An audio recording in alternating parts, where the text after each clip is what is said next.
Welcome back to the Texas Reloading Room. My name is Justin, and today I want to talk to you about a topic that has kind of messed me up on more than one occasion, and I want to discuss to you exactly why, let's say you take a firearm in for repair, you should look over every single part of that firearm, not just what you think is wrong, but everything.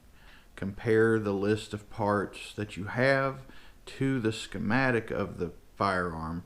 That way you can find out if anything else is missing. Because I had a situation here over the past few weeks where I've ordered parts for the same gun on 3 different occasions, and that's just not good.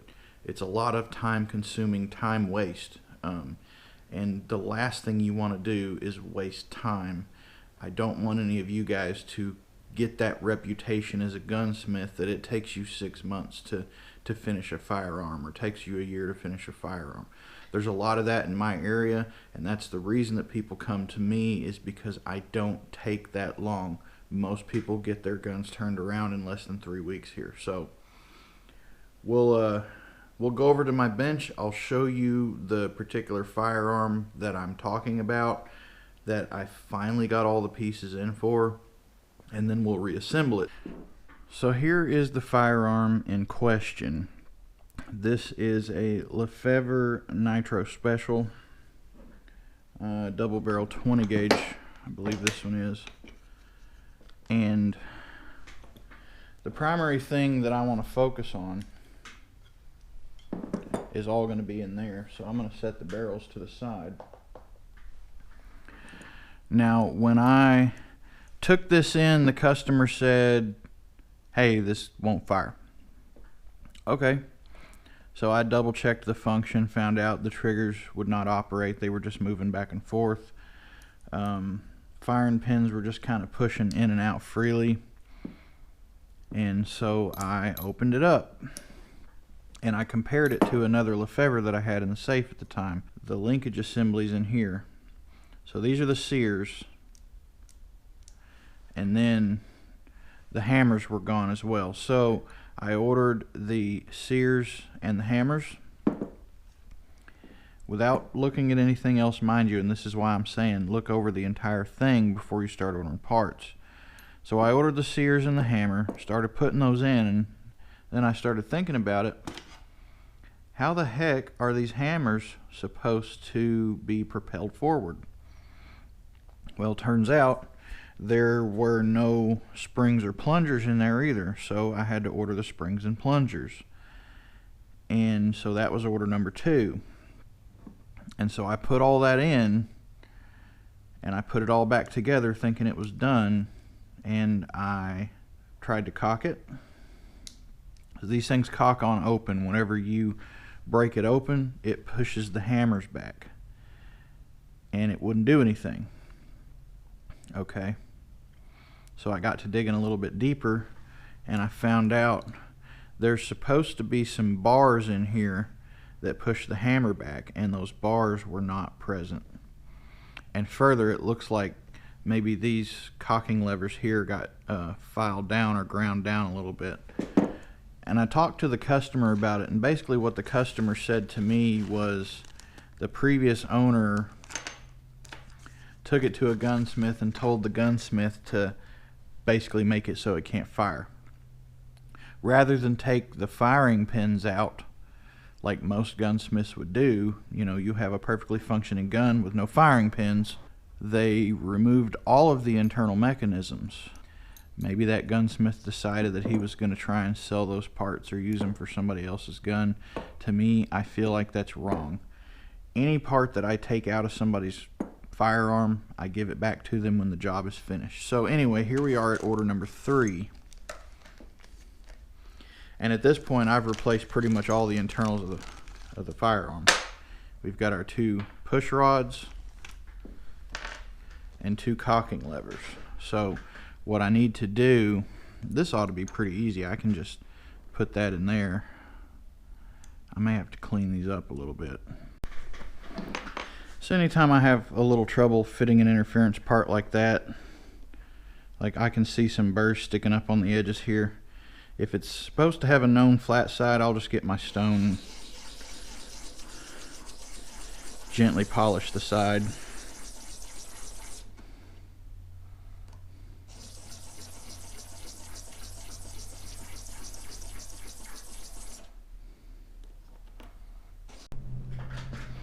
And one of the other things that I like to do when I get some of these more obscure parts in, like this push rod here, this is something that I could make in my shop within a matter of minutes if I knew the dimensions. So I sketched it out. Now I know the dimensions, and I'll keep a little file of all these hard cards with different schematic parts that I can easily make if I need them. So I'm actually going to use the originals on these rockers because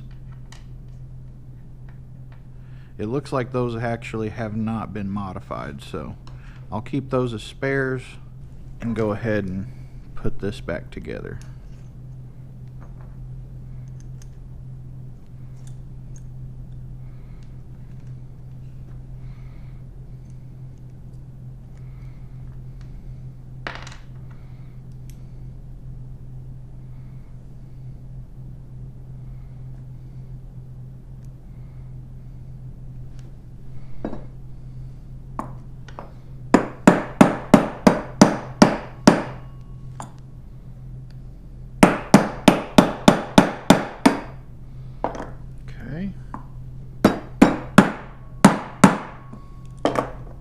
I think those push rods may be too short.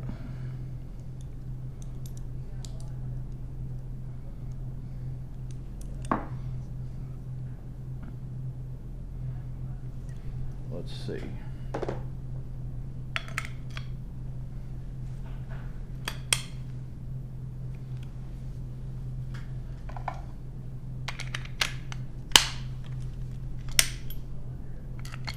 Yeah, they're too short.